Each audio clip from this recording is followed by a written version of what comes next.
Halo, selamat siang rekan-rekan sekalian. Pada kesempatan hari ini, hari Minggu tanggal 4 Agustus tahun 2004, pukul 13.00 WIB, aku mau sedikit share beberapa informasi.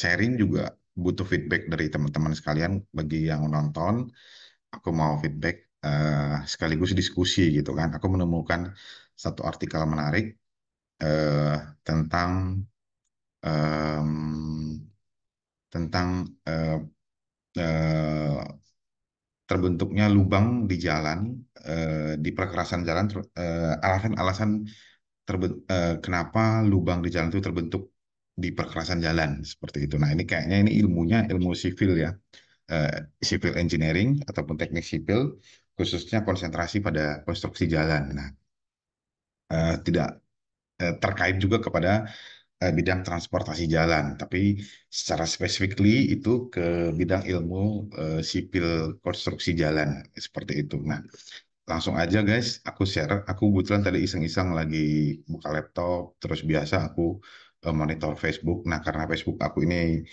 sering terkoneksi ke informasi-informasi akademis, jadi sering muncul informasi-informasi akademis ke Facebooknya aku. Nah, kebetulan dia muncul gitu postingannya. Kebanyakan kebetulan bidang engineering, civil engineering. Kebetulan memang background pendidikan aku juga land transport engineering. Jadi sedikit eh, ingin tahu, memperbanyak ilmu, memperbanyak pengetahuan di bidang road transport seperti itu. Nah, jadi aku share ya, aku izin share. Hmm, nah, ini dia guys. Teman-teman sekalian, itu ada dari akun Facebooknya Civil Concept. Nah ini dia akun Facebooknya itu Civil Concept. Nanti bisa di browse di Facebook masing-masing. Nah itu diposting sekitar 16 jam yang lalu. Nah terus dia bilang apa di sini? Nah dia bilang itu potholes forms in road pavement primarily due to the following reasons. Nah gitu kan. Nah eh, langsung aja ya guys, aku translate aja karena memang bahasa Inggris ini bahasa Inggris teknis. Even kita memiliki skor TOEFL yang tinggi, tapi karena ini sudah masuk unsur teknis, TOEFL itu kan kalau kita pun udah punya TOEFL, bahasa Inggrisnya bagus, nanti itu kan masih umum ya dasar. Nah, begitu masuk ke bidang, nah kita harus belajar juga bidangnya juga. Kita mengerti secara bahasa Indonesia, paling tidak kita punya ilmu teknis, baru kita bisa mengerti. Nah, karena aku takut karena juga aku juga ya aku merasa masih kurang English engineeringku, jadi aku langsung aja menggunakan Google Translate ya. Aku coba eh,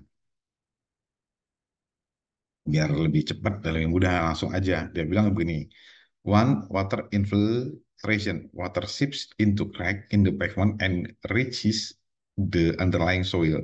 When the water freezes, it expands and causes the pavement to rise. When it thaws, the pavement contract, leading to the formation of void under the surface. Nah, artinya itu nomor satu, infiltrasi air. Air merembes ke dalam retakan perkerasan di perkerasan dan mencapai tanah di bawahnya.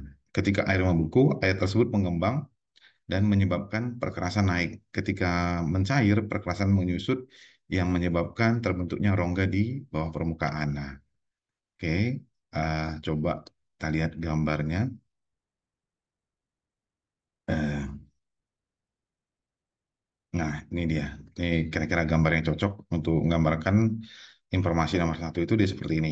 Nah, tadi dia bilang bahwa air itu akan menyerap ke bawah, kemudian membeku, kemudian eh, karakteristik air ya, kita bisa belajar di air itu karakteristiknya bisa kita pelajarin di SMA kimia ya, H2 air itu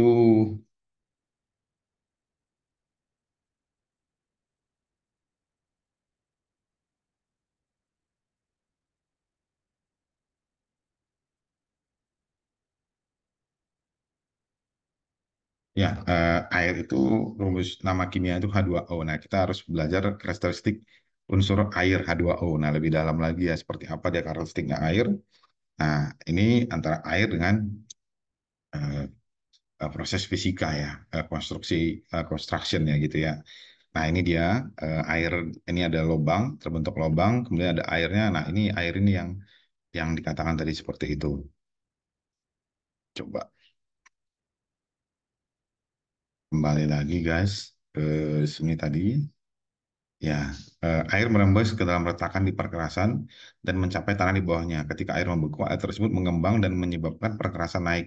Nah, perkerasan naik ini akhirnya si perkerasan jalan itu dia menggelembung seperti itu, gitu kan. Nah, ketika air mencair, perkerasan menyusut yang menyebabkan terbentuknya rongga di bawah permukaan seperti itu. Nomor dua, traffic stress. Continuous traffic, especially from heavy vehicle, exert pressure on the weakened pavement. The repeated stress causes the pavement to break and concrete potholes. Dua, tekanan lalu lintas. Lalu lintas yang menerus, terutama dari kendaraan berat, memberikan tekanan pada perkerasan yang melemah. Nah, tekanan yang berulang menyebabkan perkerasan pecah dan menciptakan lubang jalan. Nah, kita coba cari, tadi dia kasih itu, kasih gambar, itu gambarnya cocok yang mana ya? Ntar. Oh, ya, ada ternyata gambarnya. Aku kembali lagi, coba. Nah, tadi dia bilang ibu traffic exposure gitu, tekanan lalu lintas. Nah, jadi si kendaraan itu kategorinya kendaraan berat itu mulai dari truk ya. Truk itu ada kalau truk itu kita mengacu kepada ini karakteristik kendaraan bermotor sesuai dengan hmm, engineering ya, spesifikasi klasifikasi kendaraan bermotor itu ada berdasarkan sumbu ya, sumbunya berapa, muatannya berapa, MST-nya berapa. Nah, itu dia sesuai memberikan tekanan sesuai dengan jenis kendaraannya. Itu kan kendaraan berat, kendaraan sedang, kendaraan ringan seperti itu kan. Nah, ini tekanan yang diberikan dari truk, dari ban ke perkerasan. Nah, ini perkerasan jalan yang memberikan tekanan. Kalau tekanan ini berarti kalau tekanan itu kita kalau gitu menggunakan fisika itu apa nih satuannya? Apa ya rumusnya itu berarti tekanan itu Newton ya. Saya lupa juga, kurang lebih seperti itu ya. Nah ini rumusnya masih dangkal, takutnya saya sharing salah. Kalau salah nanti tolong di komen ya. Di teman-teman sekalian aku mau feedbacknya, sampaikan aja, oh Pak, Mas itu salah gitu kan, yang benar itu begini. Jadi aku, karena aku juga belum baca buku, hanya yang di kepala aja gitu, takutnya yang di kepala ini eh, karena kerja juga ilmunya udah nyampur-nyampur, takutnya aku salah gitu kan. Nah, kalau salah aku butuh feedback dari teman-teman. Nah, kalau feedback berarti jatuhnya kita kan diskusi. Aku buka ruang diskusi gitu kan. Nah, seperti itu. Nah, ini dia bilang warning material ejected from the flooded pothole by passing traffic, widening and deepening the pothole. Nah, ini kan proses seperti ini. Ini tekanan yang diberikan dari si ban. Nah, sekarang ini yang menjadi masalah tekanannya ini berapa? Nah, kemudian daya dukung jalannya ini berapa? Itu yang bisa kita hitung eh, untuk balancing atas tekanan dengan daya dukung. Nah, ini ke atas ini, yang ke atas ini, ah, yang ke atas ini tentunya ada daya dukung namanya, daya dukung kan, daya dukung. Nah, daya dukung ini berarti kalau bahasa sipilnya berarti kuat kuat ini ya, bisa diukur dengan kuat tekannya. Kalau diberikan beban, diukur, ya kalau di beton itu bisa menggunakan hammer test ya. Nah, ke jalan saya nggak tahu apakah bisa juga digunakan. Nah, ini menjadi kuat tekan, menjadi dari dukung kuat tekan ini atau menjadi dari dukung jalan ya. Daya, daya dukungnya, daya dukung jalan. Seperti itu, kurang lebih penjelasannya seperti itu. Nah, lanjut lagi. Hmm, sekarang ke nomor tiga. Three, temperature fluctuation. Freeze-thaw cycles are particularly damaging. Water that has infiltrated the pavement freezes and expands, then thaws and contracts. The cycle weakens the pavement structure over time. Tiga, fluktuasi suhu. Siklus beku cair sangat merusak. Air yang telah menyusut ke perkerasan membeku dan mengembang, kemudian mencair dan menyusut. Siklus ini melemah struktur perkerasan dari waktu ke waktu. Oke. Nah, kita coba cari gambarnya. Ini yang mana ya? Coba ya.